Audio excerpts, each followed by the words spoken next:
시간장을 훔치다니 인연을 얼른 밖으로 끌어내라. 어머니 아닙니다. 저는 정말 모르는 일입니다. 제발 제 진심을 한 번만 믿어주십시오. 기막힌 누명을 씌워 엄동설한 눈보라 속에 맨몸으로 내쫓은 시어머니와 얄미운 시누이가 자신이 내쫓았던 며느리에게 목숨을 구걸하게 될 줄은 꿈에도 몰랐을 겁니다. 어떤 일이 있었을지 그 기막힌 이야기 속으로 지금 바로 들어가 보시지요. 조선 팔도에서 국밥 하나로 둘째가라면 서러운 고을 최고의 명소, 바로 최씨 가문의 100년 전통 참국밥집입니다. 날이 밝기도 전인 꼭두 새벽부터 양반이고 상인이고 할 것 없이 이 집 국밥 한 그릇을 먹으려고 문전성시를 이루었지요.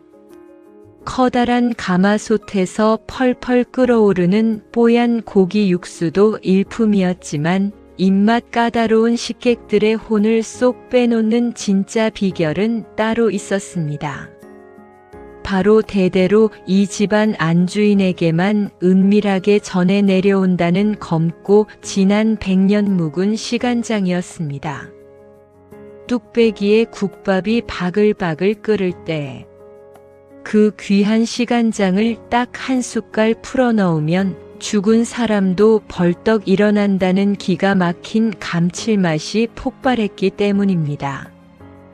이 유명한 종갓집의 안주인 강 여사는 매일 아침 머리에 동백 기름을 바르고 비단옷을 곱게 차려입은 채 계산대에 꼿꼿하게 앉아 있었습니다. 그녀의 앞에는 매일같이 산더미처럼 돈뭉치가 쌓였고 그 옆에는 손에 물 한 방울 묻히지 않고 곱게 자란 얄미운 친딸 명의가 찰싹 달라붙어 어머니의 돈을 제 돈이냥 허영을 부리기 일쑤였습니다. 사람들은 강 여사의 기품 있는 모습과 명희의 화려한 옷차림을 보며 과연 100년 종갓집의 안주인과 그 핏줄답다며 칭송을 아끼지 않았습니다. 허나 손님들의 애를 태우는 그 깊고 진한 국밥의 진짜 맛은 결코 꼿꼿하게 앉아 돈만 세는 강여사나 게으르고 표독스러운 시누이 명희의 손끝에서 나오는 것이 아니었습니다. 모두가 따뜻한 아랫목에서 곤히 잠든 새벽 3시, 살을 애는 듯한 차가운 칼바람을 온몸으로 맞으며 가장 먼저 캄캄한 뒷마당으로 나와 무거운 가마솥에 불을 지피는 사람은 다름 아닌 며느리 수키였습니다. 사실 수키는 이 종갓집의 장남과 혼인하여 들어온 어엿한 며느리였습니다. 부모 없이 고아로 자란 수키에게 남편은 세상의 전부이자 가장 따뜻한 울타리였지요. 허나 하늘도 무심하시게 두 사람이 혼인한 지 불과 3년 만에 심성고운 지아비가 몹쓸 병에 걸려 허망하게 세상을 떠나고 말았습니다. 남편의 상여가 나가던 날부터 시어머니 강 여사의 태도는 돌변했습니다. 강 여사는 수키를 향해 내 귀한 아들 잡아먹은 독한 년이라며 매서운 저주를 퍼부었고 그때부터 며느리가 아니라 그저 밥술이나 축내는 식모 취급을 하며 온갖 험하고 고된 일을 무자비하게 떠맡겼습니다. 보통의 여인네 같으면 당장 보따리를 싸서 도망쳤겠지만 수키는 먼저 떠난 지아비의 위패를 모신 이 집을 차마 떠날 수가 없었습니다. 죽은 남편의 몫까지 시어머니를 봉양하고 200년 가업을 지키겠다는 미련한 일념 하나로 수키는 그 지옥 같은 시집살이를 묵묵히 견뎌냈습니다. 수백 개의 무거운 옹기 항아리를 손이 부르트도록 반질반질하게 닦아내는 것도 매캐한 장작 연기를 마시며 산더미 같은 무와 배추를 썰어내는 것도 모두 낡은 무명 치마를 입은 과부 며느리 수키의 몫이었습니다. 강 여사가 눈의 가시 같은 수키를 당장 내쫓지 않은 단 하나의 이유는 수키에게 식재료를 대하는 지극한 정성과 100년 시간장의 오묘한 맛을 완벽하게 혀끝으로 기억해내는 천부적인 미각이 있었기 때문입니다. 강 여사도 며느리의 그 매운 손맛 없이는 식당이 돌아가지 않는다는 사실을 너무도 잘 알고 있었던 것이지요. 하지만 세월이 흘러 강 여사의 머리에도 하얗게 서리가 내리기 시작하고 그녀의 기력이 예전 같지 않자 얄미운 시누이 명희의 뱃속에서 시커먼 독사가 따리를 틀기 시작했습니다.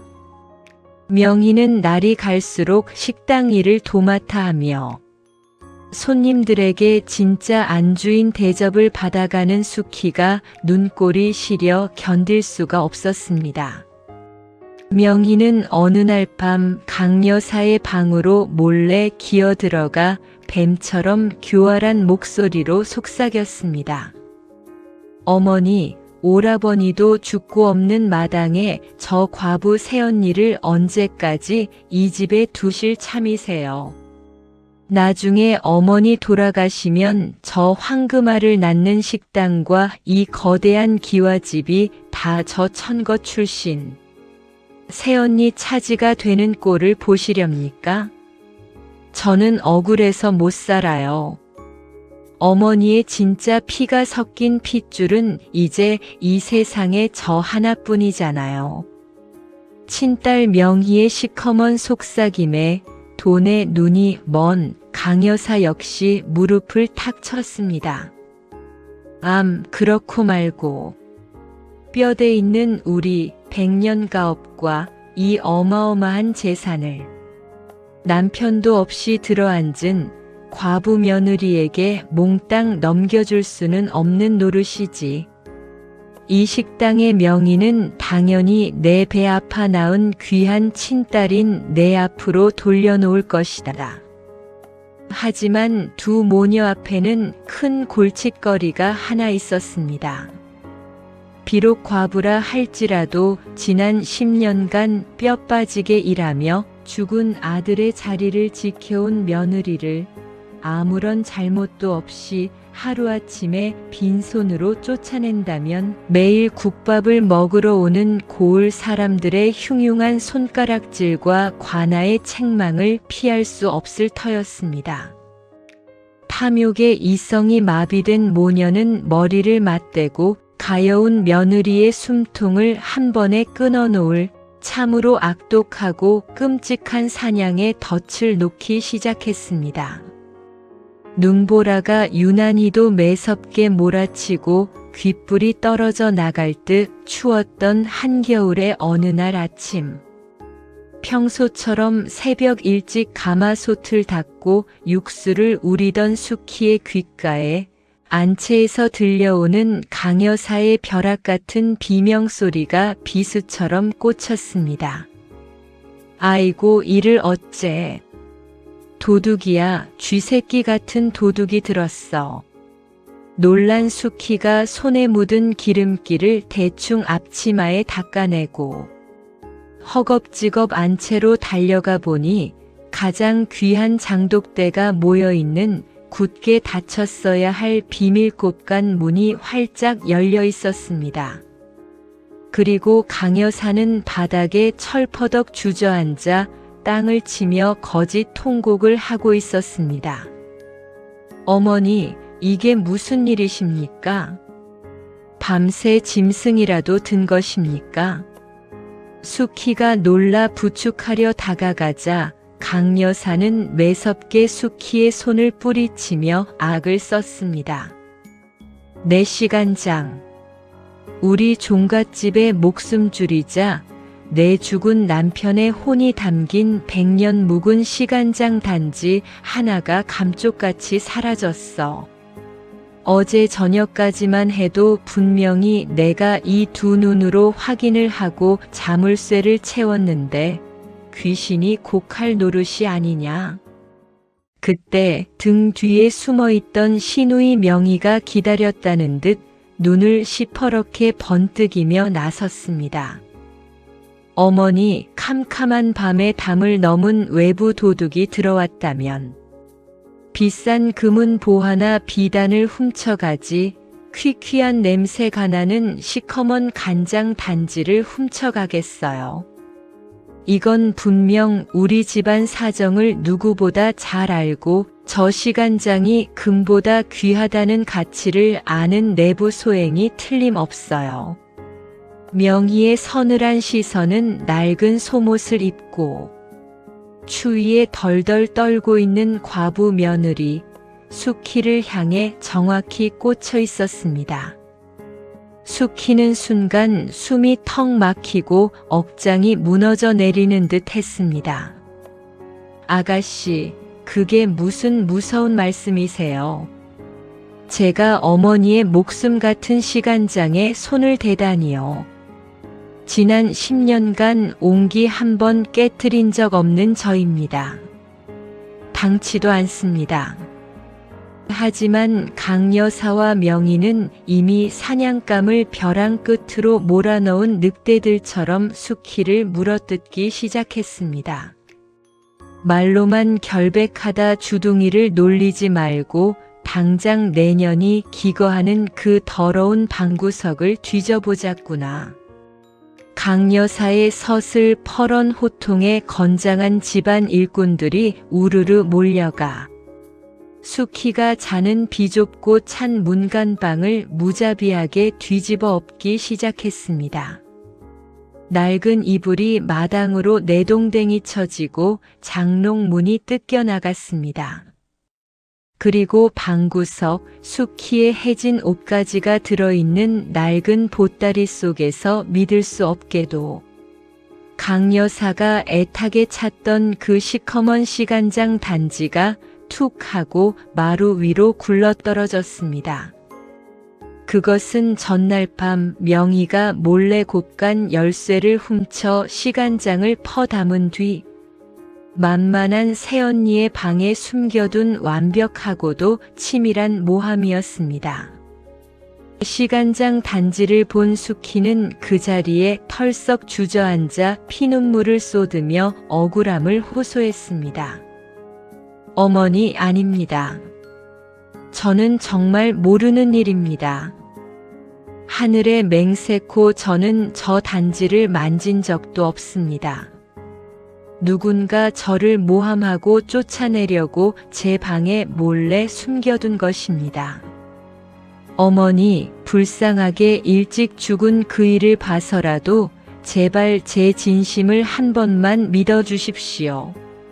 수키가 얼어붙은 땅바닥을 기어가 강 여사의 비단 치맛자락을 부여잡고 처절하게 매달렸지만 돌아온 것은 강 여사의 자비 없는 매서운 손찌검뿐이었습니다. 짝 하는 끔찍한 파열음과 함께 수키의 고개가 꺾이며 입술이 터져 붉은 피가 흘러내렸습니다. 강 여사는 짐승처럼 으르렁거렸습니다. 어디서 감히 내 불쌍하게 죽은 아들 핑계를 대.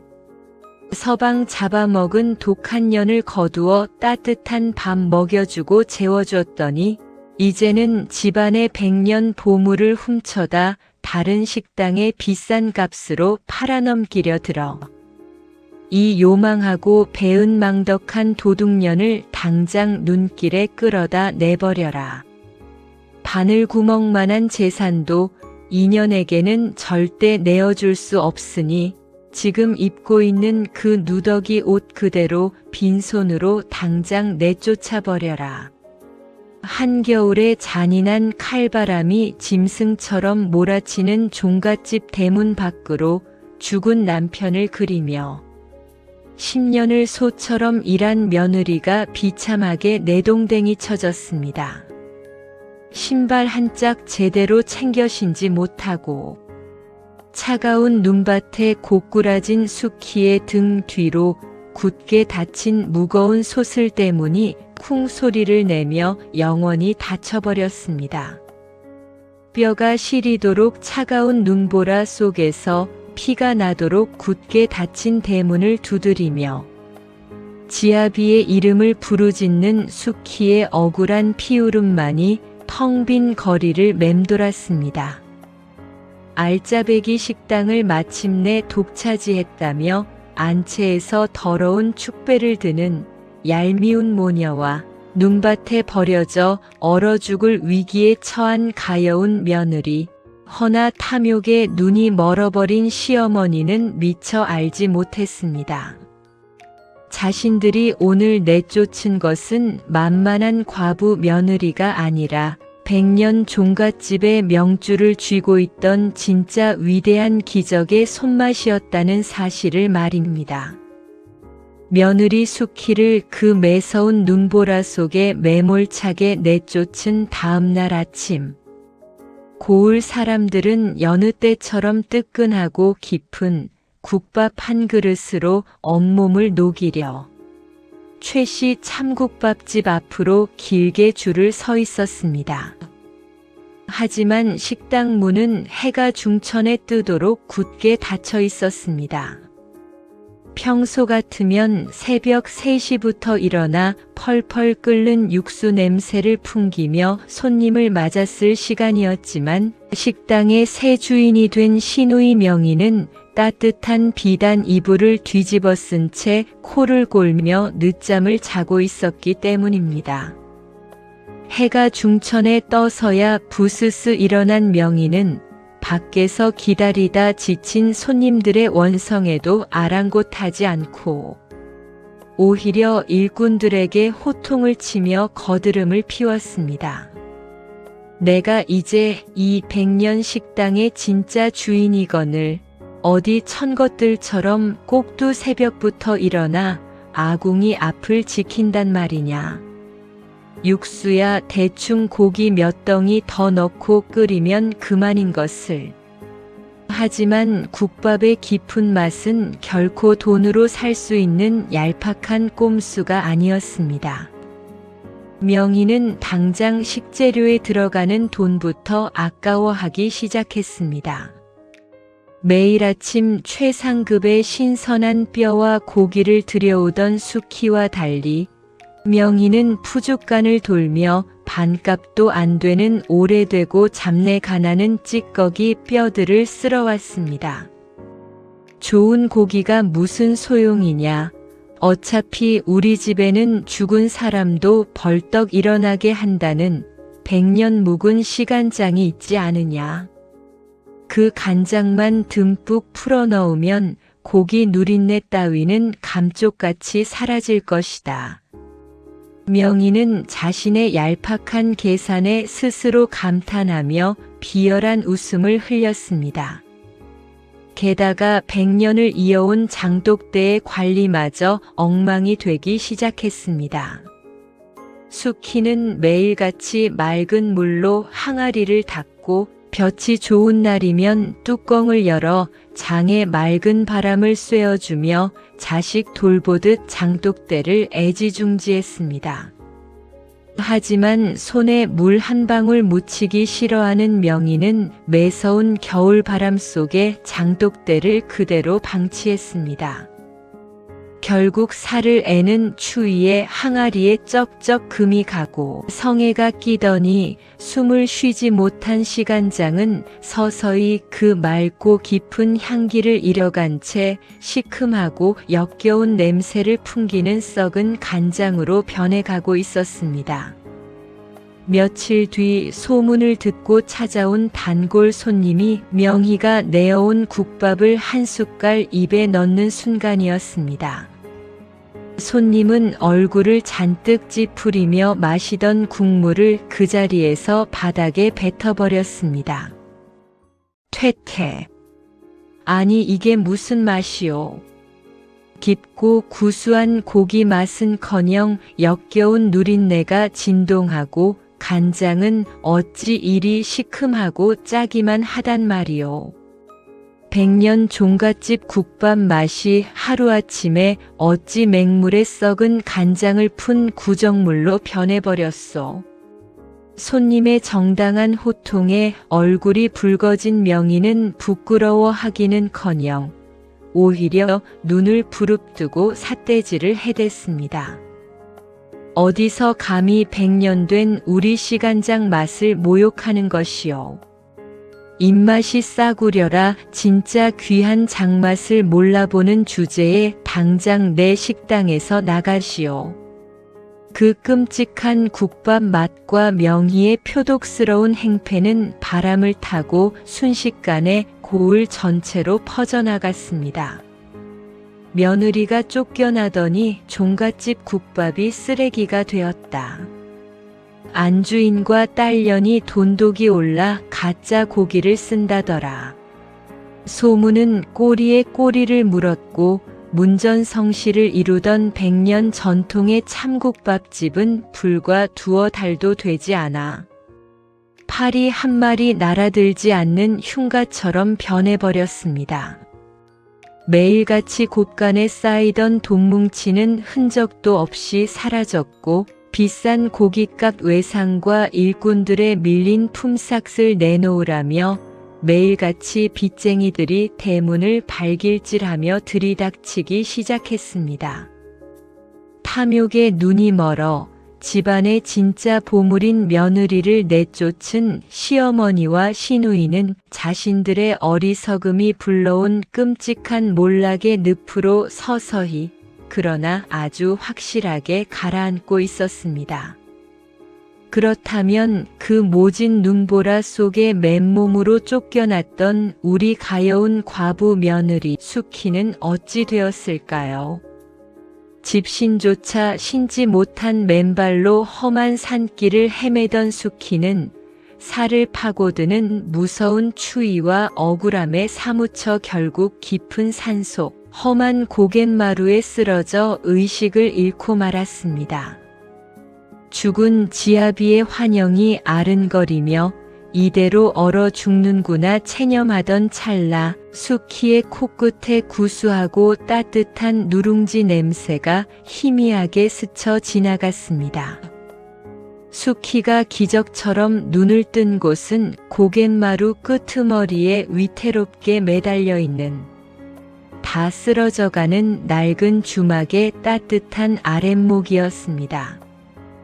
고개를 넘다 눈구덩이에 처박힌 수키를 발견하고 들쳐 업고 온 사람은 이 외딴 주막을 홀로 지키며 살아가는 구분 등의 마음씨 고운 늙은 주모였습니다. 아이고 젊은 새댁이 어쩌다 이 엄동설 안에 그 얇은 옷 하나만 걸치고 험한 산속을 헤매었노. 내 조금만 늦었어도 새댁은 굶주린 산짐승밥이 되거나 얼어 죽었을 것이여. 어서 이 따뜻한 미음부터 한술 떠보시게. 늙은 주모가 내밀어준 거칠지만 따뜻한 조밥 미음을 받아든 순간 수키의 두 눈에서 억수 같은 굵은 눈물이 쏟아져 내렸습니다. 10년을 피부치라 믿고 뼈가 부서져라 헌신했던 시어머니는 자신을 도둑년으로 몰아 엄동설 안에 내다 버렸는데 피 한 방울 섞이지 않은 낯선 길거리에 늙은 주모는 자신을 살리기 위해 하나뿐인 아랫목과 귀한 온기를 내어준 것입니다. 수키는 미움을 눈물로 삼키며 피가 나도록 입술을 깨물고 굳게 다짐했습니다. 죽은 지아비가 하늘에서 나를 도우시어 이 목숨을 살려주셨구나. 내가 결코 이대로 억울하게 죽지 않으리라.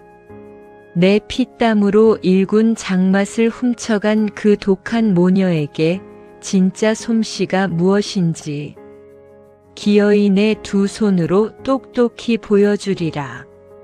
며칠 뒤 몸을 추스른 수키는 은혜를 갚겠다며 무명치마를 질끈 동여매고 늙은 주모의 낡은 주막 뒷마당으로 나섰습니다. 그곳에는 수년 동안 기름때가 끼어 시커멓게 녹슨 아주 작은 무쇠 가마솥 하나와 이가 빠져 볼품없는 항아리 몇 개가 전부였습니다. 종갓집에 그 으리으리했던 수백 개의 장독대와 100년 묵은 시간장에 비하면 참으로 초라하고 보잘것없는 살림살이였지요. 하지만 수키의 눈빛은 그 어느 때보다 날카롭고 단단하게 빛나고 있었습니다. 수키는 얼음장 같은 차가운 냇물에 손이 부르트고 갈라지도록 녹슨 가마솥을 박박 문질러 거울처럼 윤이 나게 닦아냈습니다. 비싼 고기를 살 돈이 없었던 수키는 읍내 푸죽간을 돌며 양반들은 쳐다보지도 않고 버리는 가장 싸고 흔한 돼지 잡뼈와 얼어붙은 시래기만을 주워왔습니다. 하지만 그 보잘것없는 재료를 대하는 수키의 정성은 황금을 대하듯 지극하고 경건했습니다. 밤이 새도록 얼음물에 뼈를 담가 탁한 핏물을 완벽하게 빼내고 매캐한 아궁이 불 앞을 단 한순간도 떠나지 않은 채 수백 번 거품을 걷어내며 뼈가 으스러지도록 진한 육수를 우려냈습니다. 가장 큰 문제는 맛의 핵심인 간장이었습니다. 수키의 손에는 100년 묵은 시간장이 없었습니다. 하지만 수키는 좌절하지 않았습니다. 그녀는 주막 구석에 있던 평범하고 짠 맛간장을 가마솥에 붓고 직접 험한 산을 타서 캐온 이름 모를 귀한 약초와 말린 표고버섯 그리고 들기름을 넣어 자신만의 새로운 비법 간장을 펄펄 끓여내기 시작했습니다. 수키의 천부적인 혀끝이 모든 재료의 완벽한 조화를 찾아내는 순간이었습니다. 그리고 며칠 뒤 낡은 주막에 찌그러진 굴뚝에서 피어오른 하얀 연기와 함께 첩첩산중 고갯마루 전체에 믿을 수 없이 깊고 구수한 국밥 냄새가 진동하기 시작했습니다. 그 냄새는 최씨 종갓집에 화려하기만 했던 맛과는 결이 달랐습니다. 춥고 배고픈 길손들의 얼어붙은 뱃속을 찌르르하게 울리고 가슴 깊은 곳의 서러움마저 눈 녹듯 씻어내주는 진짜 사람 냄새 나는 따뜻하고 묵직한 생명의 향기였습니다. 고개를 넘다 그 기막힌 냄새에 홀린 듯 주막에 들른 보부상 무리가 수키가 말아낸 뽀얀 시래기 뼈 국밥을 한 숟갈 떠먹는 순간 약속이라도 한 듯 두 눈을 동그랗게 뜨고 탄성을 내지르며 땀을 뻘뻘 흘리며 수저를 멈추지 못했습니다. 아니 주모, 이 깊고 미치도록 구수한 맛은 대체 무엇이오? 내 평생 보찜을 메고 조선 팔도를 다 돌며 내로라 하는 산의 진미를 싹 다 먹어보았으나 이토록 꽉 막힌 가슴이 뻥 뚫리고 영혼까지 위로받는 듯한 완벽한 국밥은 내 머리털 나고 처음이요. 당장 한 그릇 더 말아주시오. 손님들의 극찬을 받으며 조용히 땀을 닦아내는 수키의 얼굴 위로 아침 햇살이 눈부시게 부서져 내리고 있었습니다. 진짜 장맛은 100년 묵은 옹기 항아리 속에 고여있는 낡은 간장물이 아니었습니다. 숱한 시련과 핍박 속에서도 꺾이지 않은 며느리의 굳은 심지와 재료를 보듬는 따뜻한 정성, 그리고 그 모든 고통을 혀끝으로 기억해내요. 마침내 한계를 뛰어넘은 수키의 위대한 두 손끝에서 새롭게 태어난 진짜 기적의 맛이었습니다.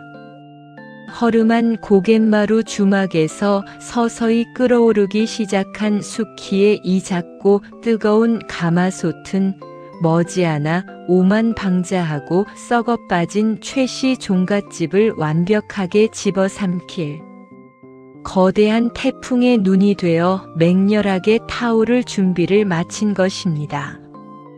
세월은 굽이치는 강물처럼 흘러 어느덧 3년이라는 시간이 훌쩍 지났습니다. 그 매서웠던 눈보라 속에서 죽다 살아난 며느리 수키가 낡은 고갯마루 주막에 걸어두었던 작고 찌그러진 무쇠 가마솥은 이제 조선 팔도를 쩌렁쩌렁 울리는 거대한 기적의 진원지가 되어 있었습니다. 수키가 밤낮 없이 끓여낸 그 시래기 뼈 국밥의 깊고 오묘한 맛은 입에서 입으로 꼬리를 물고 퍼져나갔습니다. 춥고 배고픈 길손들뿐만 아니라 입맛 까다롭기로 소문난 한양의 고관대작들마저 수키의 국밥 한 그릇을 맛보기 위해 며칠 밤낮을 가마를 타고 첩첩산중 고갯마루까지 줄을 서서 찾아오는 진풍경이 벌어진 것입니다.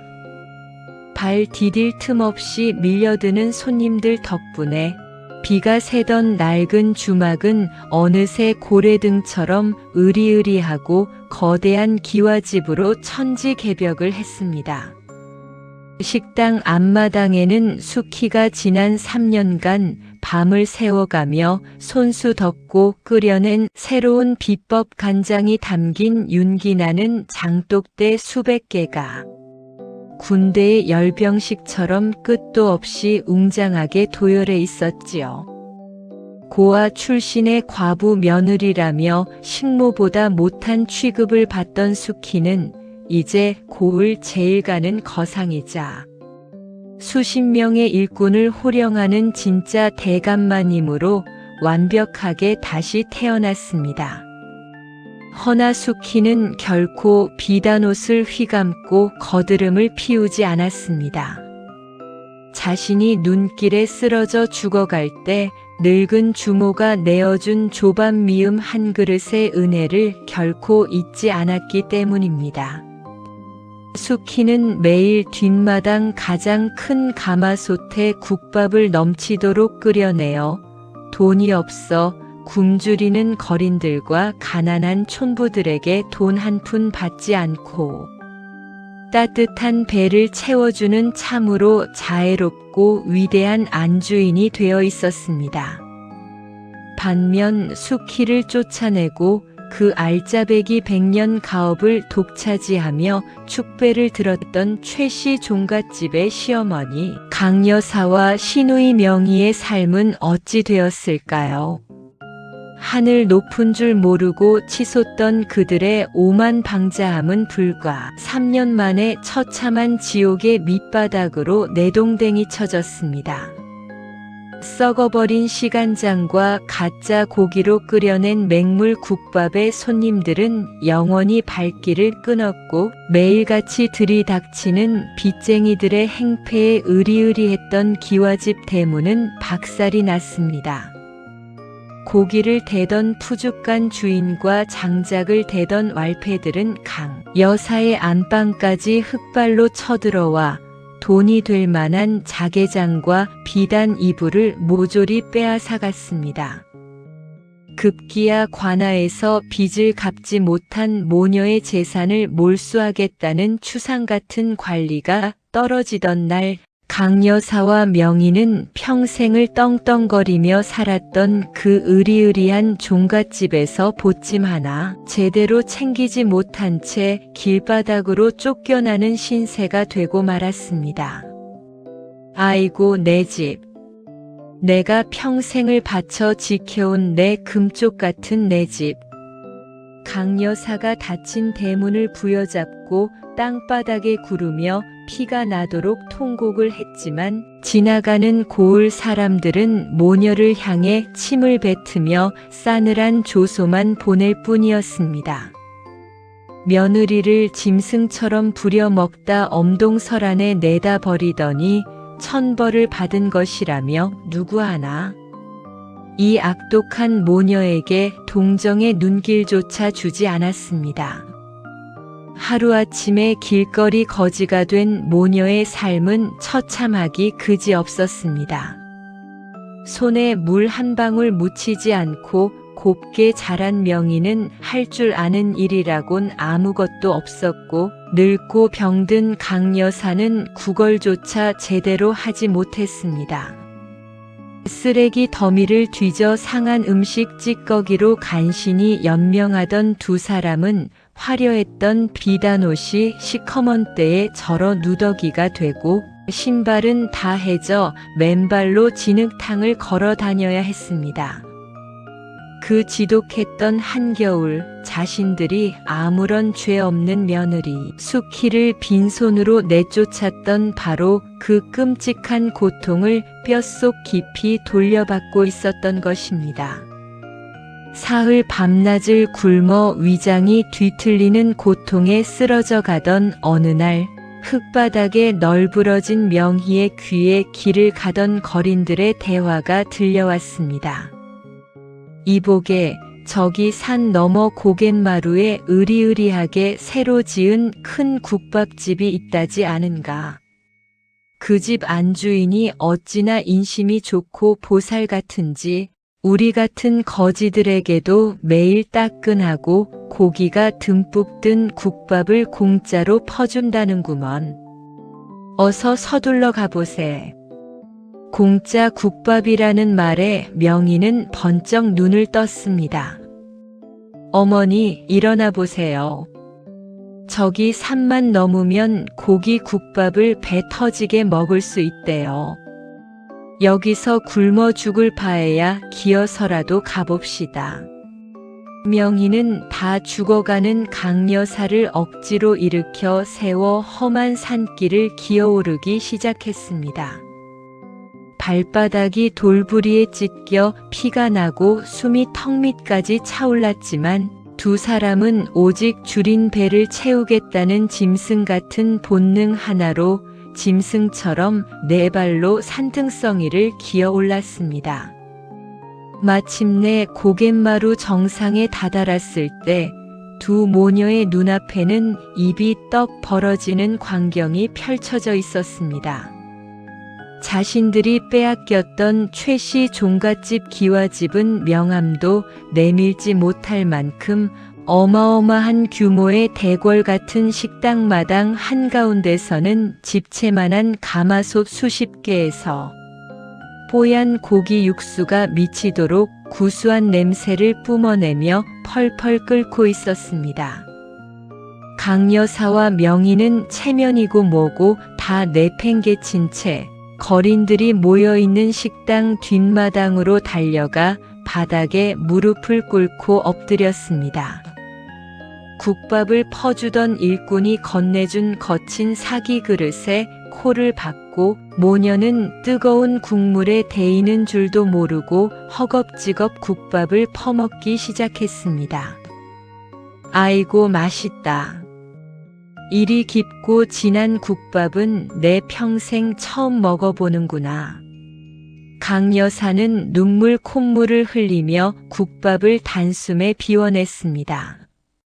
바로 그때였습니다.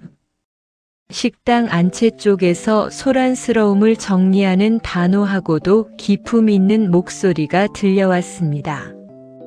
무슨 일이냐? 먼 길 오신 손님들과 가난한 분들이 식사하시는데 불편함이 없도록 넉넉히 내어드리라 하지 않았느냐. 그 익숙하고도 맑은 목소리에 그릇 바닥을 핥고 있던 강여사와 명희는 순간 등골에 소름이 쫙 돋으며 벼락이라도 맞은 듯 뻣뻣하게 고개를 들었습니다. 시선이 향한 곳, 으리으리한 식당 대청마루 위에는 수십 명의 일꾼을 거느린 채 기품 있고 윤기 나는 비단옷을 곱게 차려입은 대행수 마님이 서 있었습니다.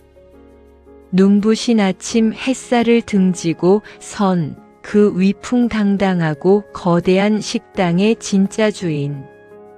그녀는 다름 아닌 3년 전 자신들이 시간장 도둑이라는 천인공노할 누명을 씌워 엄동설한 눈길 속에 헌신짝처럼 내다버렸던 그 가여운 과부 며느리, 바로 수키였습니다.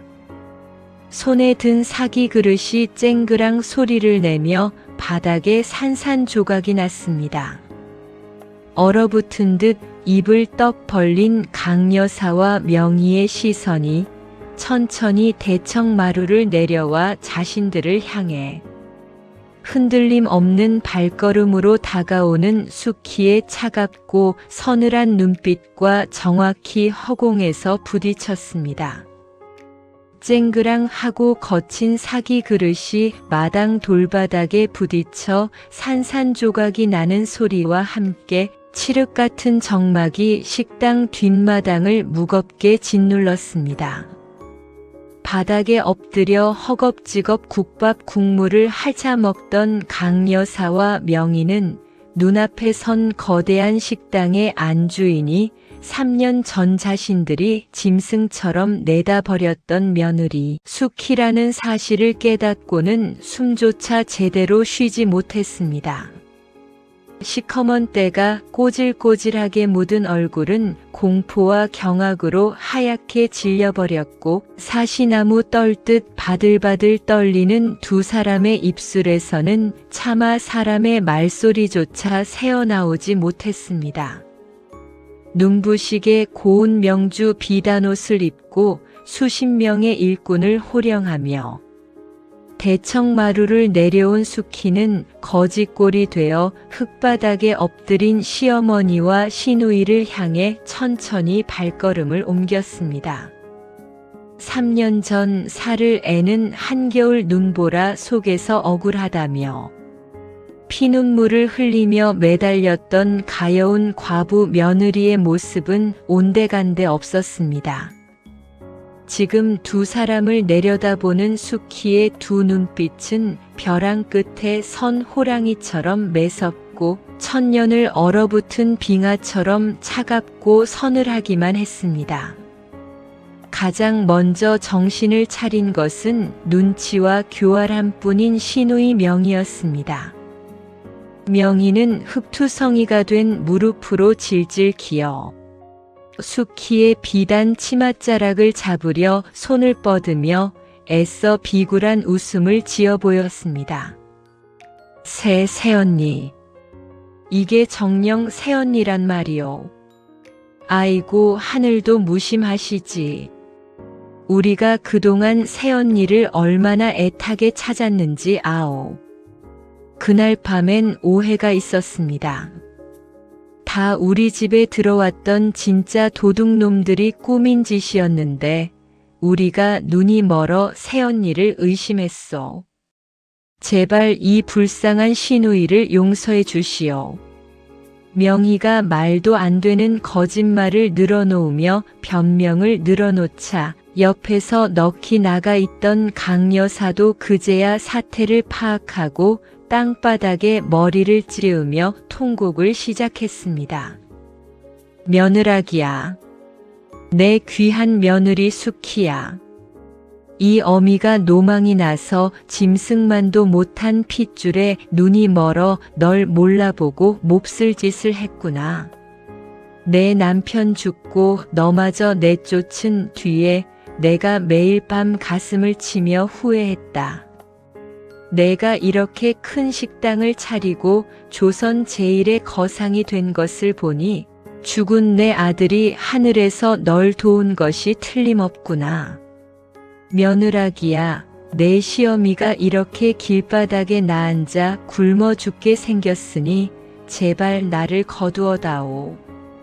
우리가 한 식구 아니더냐. 뻔뻔하기 짝이 없는 모녀의 애원과 변명에 뒤에 서 있던 일꾼들조차 기가 막혀 혀를 찰 지경이었습니다. 하지만 수키는 치맛자락을 잡으려는 명희의 손을 싸늘하게 뿌리치며 얼음장 같은 목소리로 입을 열었습니다. 식구라 하셨습니까? 100년 묵은 시간장을 훔쳤다는 더러운 누명을 씌워 신발 한 짝 내어주지 않고 엄동설한 눈보라 속에 나를 짐승처럼 내다버린 그날 밤. 당신들이 내뱉었던 저주의 말들을 나는 단 한 글자도 잊지 않고 뼛속에 새겨두었습니다. 서방 잡아먹은 독한 년이라며 내 죽은 지아비의 이름까지 욕보였던 당신들은 더 이상 내 시어머니도 시누이도 아닙니다. 내 지아비의 위패는 이미 내가 빚쟁이들에게 넘어간 그 썩어빠진 종갓집에서 모셔와 내 방가장 따뜻한 곳에 새로 모셨으니 감히 함부로 내 죽은 남편의 이름을 들먹이지 마십시오. 수키의 추상 같은 호통에 강여사와 명희는 벼락을 맞은 듯 그 자리에 납작 엎드려 벌벌 떨었습니다. 그리고 수키는 품속에서 빛바랜 서류 뭉치 하나를 꺼내어 두 사람의 눈앞에 보란듯이 툭 던졌습니다. 그것은 관아의 직인이 선명하게 찍힌 기와집 땅 문서와 식당 소유권 증서였습니다. 바로 3년 만에 빚더미에 앉아 쫄딱 망해버린 강여사와 명희가 평생을 떵떵거리며 살았던 그 최씨 종갓집 본체의 문건이었지요. 이게 무엇이냐? 강여사가 덜덜 떨리는 손으로 땅 문서를 집어들자 수키가 가차없이 쐐기를 박았습니다. 빚을 갚지 못해 관아에 넘어갔던 당신들의 그 껍데기뿐인 식당과 기와집, 내가 내 손으로 번 돈을 주고 온전히 사들였습니다. 당신들이 내쫓았던 며느리가 당신들이 그토록 지키려 발악했던 그 알량한 가문의 재산을 몽땅 집어삼켰단 말입니다. 100년을 이어온 시간장을 썩혀버린 무능하고 탐욕스러운 당신들에게는 애초에 그 식당을 품을 자격조차 없었습니다. 이제 그 종갓집은 내 식당 일꾼들이 잠을 자는 행랑채로 쓰일 것입니다. 자신들이 평생을 목숨처럼 여겼던 집과 식당이 쫓아낸 며느리의 하인들 숙소로 전락했다는 사실에 강여사는 그만 피를 토할 듯한 충격에 휩싸여 하얀 거품을 물고 쓰러질 뻔했습니다. 하지만 길바닥에 나앉아 얼어 죽고 굶어 죽는 고통이 얼마나 끔찍한지 뼛속 깊이 깨달은 두 사람은 마지막 남은 얄팍한 자존심마저 내팽개치고 수키의 발밑에 머리를 찌으며 짐승처럼 울부짖었습니다. 대행수 마님, 아니 사장님, 저희가 죽을 죄를 지었습니다. 제발 밤만 하루 한 끼 개밥이라도 좋으니 제발 굶어 죽지만 않게 여기서 일하게 해주십시오. 저희가 무슨 굳은 일이든 다 하겠습니다. 제발 목숨만 살려주십시오. 자신을 내쫓았던 악독한 시어머니와 시누이가 눈물 콧물을 흘리며 발밑에서 구걸하는 꼴을 내려다보며 수키의 두 눈동자에도 만감이 교차하는 듯 뜨거운 물기가 어렸습니다. 수키는 말없이 뒤돌아서 일꾼을 불렀습니다. 여봐라, 창고에 가서 가장 낡고 해진 무명 앞치마 2벌과 수세미를 가져오너라. 그리고 일꾼이 앞치마를 가져오자 수키는 그것을 바닥에 엎드린 모녀의 머리 위로 무심하게 던져주었습니다. 당신들을 3년 전 당신들이 내게 했던 것처럼 매정하게 눈밭으로 내쫓지는 않겠습니다. 짐승과 똑같은 짓을 하면 나 역시 짐승이 되는 법이니까요. 허나 세상에 공짜는 없는 법입니다. 살고 싶고 밥을 먹고 싶거든 오늘부터 저 뒷마당에 있는 수백 개의 장독대를 매일 아침 반질반질하게 닦아내고 손님들이 먹고 남긴 찌꺼기가 눌어붙은 무쇠 가마솥을 쉴 새 없이 설거지하십시오. 그게 지난 10년간 내가 당신들 밑에서 뼈가 부서져라 했던 일이니 이제 당신들도 내 식당의 가장 밑바닥 하인이 되어 당신들이 지은 죄의 무게를 평생 땀방울로 갚아나가야 할 것입니다.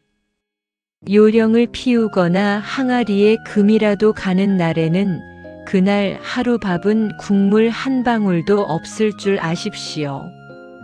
단호하고 자비 없는 수키의 명령에 손에 물 한 방울 묻히지 않고 평생 남을 부려먹기만 했던 강여사와 명희는 소리내어 엉엉 울음을 터뜨렸습니다. 하지만 그들에게는 선택의 여지가 없었습니다.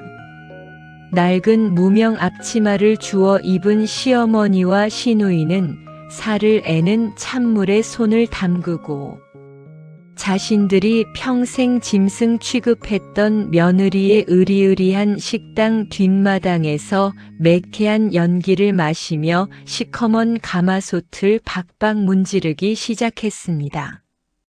오만했던 양반 마님의 손등이 부르트고 갈라져 피가 맺혔지만 그들은 밥 한 수를 얻어먹기 위해 쉴 새 없이 수세미질을 해야만 했습니다.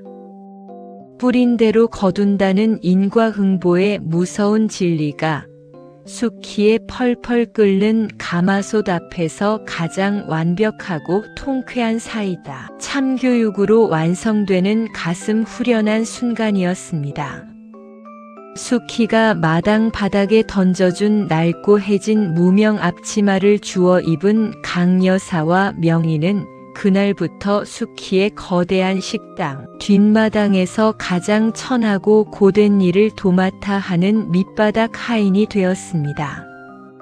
계절이 바뀌어 다시 살을 애는 듯한 무서운 한겨울의 칼바람이 불어오던 어느 새벽, 두 사람은 꽁꽁 얼어붙은 우물물의 얼음을 깨고 차가운 물에 맨손을 담근 채 손님들이 먹고 남긴 돼지기름이 하얗게 굳어버린 집채만 한 무쇠 가마솥 수십 개를 미친 듯이 닦아내고 있었습니다.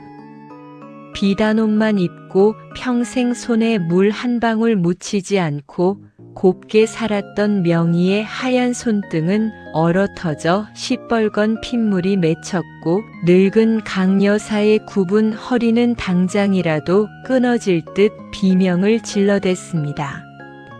아이고 어머니, 내 손가락이 꽁꽁 얼어서 툭 치면 부러져 나갈 것만 같아요. 내가 어쩌다 이 험한 산속에서 설거지나 하는 천것이 되었단 말입니까? 그 독한 새언니년 고기를 이리 많이 팔아 돈을 갈퀴로 긁어 모으면서 따뜻한 물 한 바가지라도 좀 내어줄 것이지 어찌 이리 피도 눈물도 없답니까? 명희가 솥뚜껑에 기대어 얼어붙은 손을 호호 불며 원망 섞인 눈물을 찔끔거리자 옆에서 이 악물고 수세미질을 하던 강여사가 젖은 손으로 갑자기 명희의 등짝을 매섭게 후려치며 호통을 쳤습니다. 이 철없는 년아, 당장 주둥이 닥치고 어서 솥이나 닦거라. 강여사의 불호령에 놀란 명희가 서러움에 겨워 엉엉 소리내어 울자 강여사는 시커먼 솥뚜껑에 비친 자신의 비참하고 늙어버린 몰골을 바라보며 참회의 굵은 눈물을 뚝뚝 흘리기 시작했습니다. 명희야, 내 새언니를 원망하지 말아라. 원망할 자격조차 우리에겐 없다. 3년 전 그 무서운 눈보라가 치던 밤, 우리는 아무 죄 없는 내 새언니를 시간장 도둑년으로 몰아 신발 한 짝 내어주지 않고 이보다 더 지독한 칠흑 같은 산속으로 내다 버리지 않았더냐. 그때 내 새언니가 느꼈을 끔찍한 두려움과 추위, 그리고 피를 토하는 듯한 억울함에 비하면 지금 우리가 밥 한 술 얻어먹으려고 겪는 이 고생은 아무것도 아니니라. 강 여사는 얼음장 같은 물에 부르트고 찢어진 자신의 두 손을 바라보며 가슴을 쥐어뜯었습니다. 100년 묵은 시간장 단지가 우리 가문의 영원한 보물인 줄 알았더니 내가 탐욕에 눈이 멀어 굴러들어온 진짜 복덩이를 알아보지 못했구나.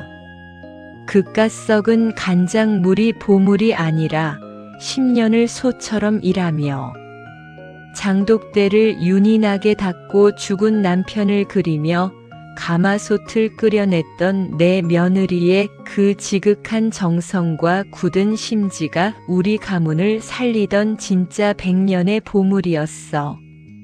내가 내 손으로 그 위대한 보물을 시궁창에 내차버리고 이제야 이 차가운 무쇠솥 바닥에서 천벌을 받는구나.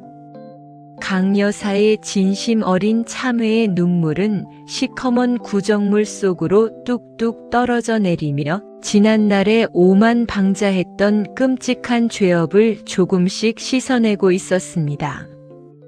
멀리 대청마루 구석에서 그 모습을 묵묵히 지켜보던 수키의 눈가에도 옅은 이슬이 맺혔습니다. 시어머니의 진심 어린 눈물을 보았지만 수키는 결코 모녀에게 다가가 따뜻한 손을 내밀지 않았습니다. 사람이 지은 죗값은 타인의 값싼 동정과 용서가 아니라 뼈를 깎는 스스로의 고통과 땀방울을 통해서만 온전히 씻어낼 수 있다는 사실을 쫓겨난 그 밤의 칼바람 속에서 누구보다 뼈저리게 배웠기 때문입니다. 수키는 다시 단호하게 고개를 돌려 자신을 애타게 기다리는 굶주린 백성들과 손님들을 향해 젠걸음으로 나아갔습니다. 그로부터 또 기나긴 세월이 흘러 험한 고갯마루에 자리 잡은 수키의 국밥집은 감히 조선 팔도에서 그 누구도 견줄 수 없는 최고의 거상이자 가난한 백성들의 거대한 구율소가 되었습니다. 수키는 모녀에게서 사들였던 고을 한가운데에 그 으리으리한 최씨 종갓집 기와집을 부수지 않았습니다. 대신 그 저택의 담장을 모두 허물고 오갈 데 없는 고아들과 버림받은 노인들이 언제든 들어와 머물 수 있는 따뜻한 보육원과 양로원으로 탈바꿈시켰습니다. 수키는 자신이 벌어들인 막대한 재물로 매일같이 고기와 쌀을 사들여 종갓집 마당에서 펄펄 끓는 뼈 국밥을 지어냈습니다. 흉년에 굶주린 자, 병들어 지친 자, 추위에 떠는 자라면 신분 고하를 막론하고 누구든 그곳에 와서 배가 터지도록 따뜻한 국밥을 돈 한 푼 내지 않고 마음껏 먹고 쉴 수 있었습니다. 죽을 고비를 넘기고 낯선 낡은 주막에서 얻어먹었던 조밤미음 한 그릇의 숭고한 온기를 평생 잊지 않았던 수키는 자신이 받은 기적 같은 생명의 은혜를 수만 배로 불려 온 세상의 가난한 이웃들에게 아낌없이 베풀어 갚아나간 것입니다.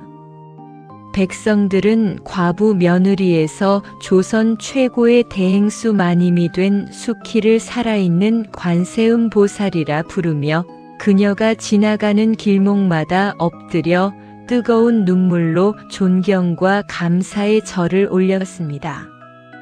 수키가 끓여내는 시래기 뼈 국밥의 깊고 오묘한 맛은 단순한 혀끝의 감칠맛을 넘어 모진 핍박과 시련을 이겨낸 불굴의 의지와 억울함을 씻어낸 매운 참교육, 그리고 세상을 넉넉하게 품어 안은 위대한 자비가 듬뿍 녹아든 인생 그 자체의 숭고한 맛이었습니다.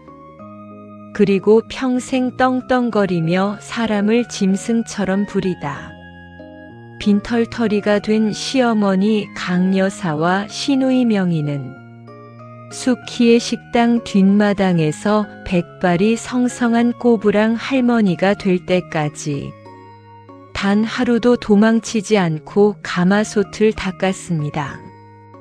비록 손마디는 나무 뿌리처럼 굵어지고 얼굴은 깊은 주름과 숯검댕으로 가득 찼지만 땀 흘려 정직하게 일하고 그 대가로 떳떳하게 얻어먹는 밥 한 술의 진짜 달콤함을 깨달은 두 사람의 표정은 과거 비단옷을 입고 탐욕의 악귀처럼 패악을 부리던 시절보다 훨씬 더 평온하고 편안해 보였습니다.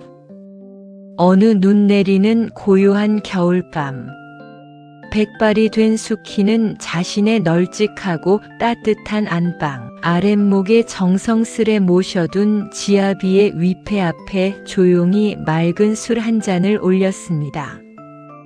여보, 당신이 일찍 떠나고 홀로 남겨진 이 험한 세상에서 저는 매운 손맛 하나로 굳건하게 살아남아 당신의 어머니와 누이의 지독한 죄를 땀방울로 씻어내게 하고 수많은 백성의 줄인 배를 따뜻하게 채워주었습니다. 하늘에서 보고 계시나요? 억울했던 당신의 아내, 참으로 훌륭하게 잘 살고 있지요. 수키의 곱고 평온한 미소 위로 일찍 떠난 남편의 다정한 목소리가 산바람이 되어 포근하게 감싸 안는 듯 했습니다. 그 따뜻하고 벅찬 위로 속에서 조선 제1의 국밥집 안주인 수키의 가마솥은 오늘도 꽁꽁 얼어붙은 세상을 향해 가장 구수하고 생명력 넘치는 하얀 연기를 뿜어내며 맹렬하게 타오르고 있었답니다. 은하수 이야기 보따리 시청자 여러분, 오늘 들려드린 매운 손맛 이야기 어떠셨습니까?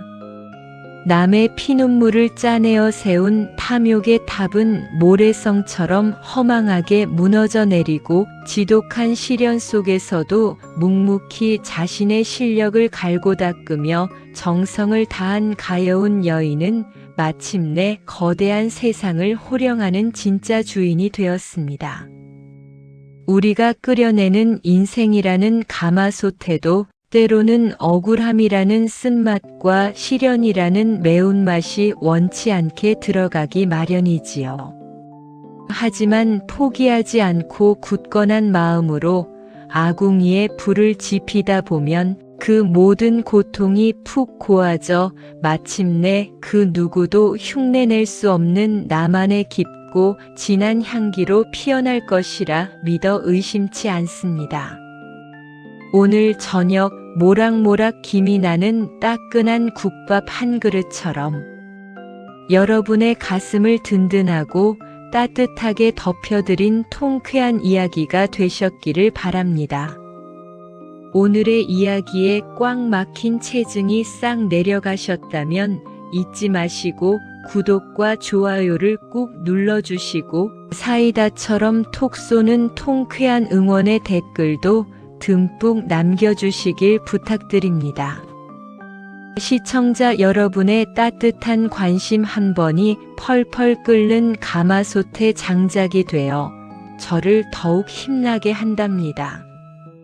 날씨가 많이 춥습니다. 늘 건강 챙기시고 댁내의 뽀얀 국밥 국물처럼 진하고 구수한 축복과 평안이 가득하시기를 두 손 모아 기원하겠습니다.